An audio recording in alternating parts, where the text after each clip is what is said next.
नमस्कार विद्यार्थी मित्रांनो, ज्ञानदीप अकॅडमीच्या पॉलिटी सिम्प्लिफाईड सिरीज मध्ये तुम्हा सर्वांचं मनापासून स्वागत आहे। आज आपण आर्टिकल शिकणार आहोत। Article number 24। आपण मागील सेशन मध्ये आर्टिकल 23 स्टडी केला। आज आर्टिकल 24 आहे।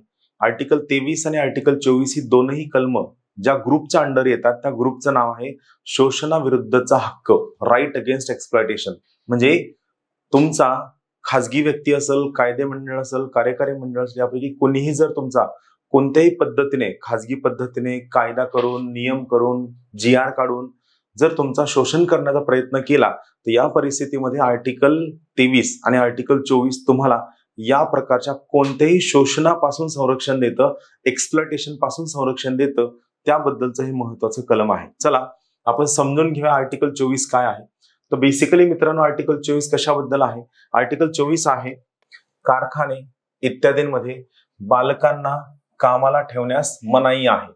बेसिकली आर्टिकल 24 हे बालमजुरीबद्दल आहे। मग आर्टिकल 24 काय म्हणतं पहा तर 14 वर्ष वयाखालील कोणत्याही, याचा अर्थ काय की आर्टिकल 24 हे फक्त भारतीय नागरिकाच्या बालकांनाच लागू होतं का? बिलकुल नाही। भारतीय नागरिक, परकीय नागरिक, फक्त शत्रू देशीय नागरिकाच्या मुलाचा इथे संबंध येत नाही, पण कोणत्याही नागरिकाला लागू होतं।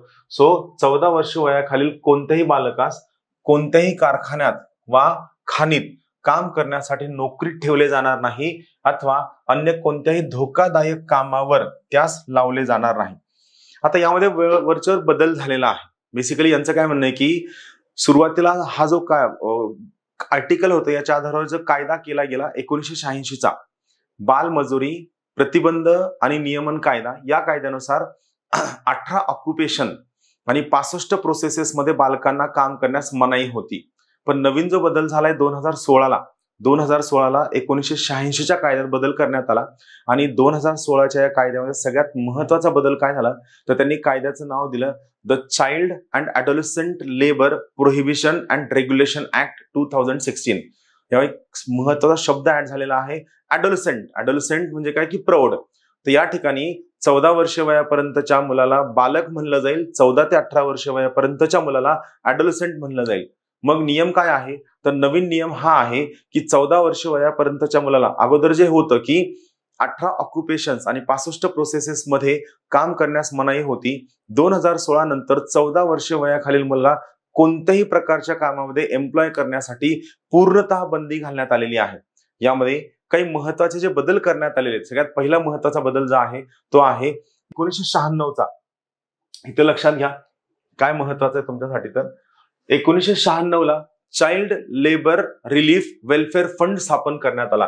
हा महत्त्वाचा बदल आहे। Child labour relief welfare fund एक प्रकारचा निधी उभा करण्यात आला, ज्याचा मुख्य पर्पज होता की बालकांच्या संगोपनासाठी त्यामध्ये पैशांची तरतूद करून ही तरतूद बालकांच्या ग्रोथसाठी वापरण्यात यावी। 2005 ला एक महत्त्वाचा कायदा पास करण्यात आला, ज्या कायद्याचं नाव होतं National Commission for Protection of Child Rights. National Commission for Protection of Child Right, बाल हक्क संरक्षणासाठी स्थापन केलेला राष्ट्रीय कमिशन, राष्ट्रीय आयोग कायदा। आणि या कायद्याच्या अंतर्गत 2007 ला, लक्षात घ्या 2007 ला पहिल्यांदा बाल हक्क संरक्षण आयोगाची स्थापना करण्यात आली। महत्वाचं काय आहे 2006 ला सुप्रीम कोर्टने एक महत्त्वाचं जजमेंट दिलं आणि या जजमेंटनुसार 14 वर्ष खालील मुलाला घरकामासाठी हॉटेलमध्ये, धाब्यावरती, रेस्टॉरंटमध्ये, रिसॉर्टला, स्पाला या सगळ्या ठिकाणी काम करण्यासाठी मनाई करण्यात आली, निषिद्ध मानण्यात आलं। आणि जो तुम्हाला सांगितलेला सगळ्यात रिसेंट वाली अपडेट आहे 2016 चा कायदा, जो कायदा आहे child and adolescent labour prohibition regulation act 2016, या कायद्यानुसार 14 वर्षाखालील मुलाला इथून पुढे कुठेही कोणत्याही प्रकारच्या नोकरीत ठेवलं जाणार नाही। अगोदर जे होतं की 14 वर्षाखालील मुला 18 ऑक्युपेशन्स आणि 65 प्रोसेसेस मध्ये ठेवलं जाणार नाही, ते आता रद्द करण्यात आलेलं आहे। 14 वर्षाखालील मुलाला तुम्ही इथून पुढे कुठेही कोणत्याही प्रकारे कोणत्याही नोकरीत ठेवणार नाही आणि 14 ते 18 वर्षामधील मुलांना तुम्ही काही हजार्डस कामामध्ये ठेवू शकत नाही, या प्रकारची बंधने यामध्ये टाकण्यात आली आहेत। बेसिक लक्षात घ्या मुलांना, इथं महत्वाचं काय आहे तर हा जो कायदा, या कायद्याचा मुख्य पर्पज आहे की जे ऑर्फन मुलं आहेत किंवा जे कोणत्याही प्रकारचे मुलं आहेत, अडचणीमध्ये असणारी मुलं आहेत, या सगळ्या मुलांच्या वरती कोणत्याही प्रकारचं जर शोषण होत असेल त्या शोषणापासून त्यांचं संरक्षण करणं हा या कायद्याचा सगळ्यात मुख्य उद्देश आहे। धन्यवाद.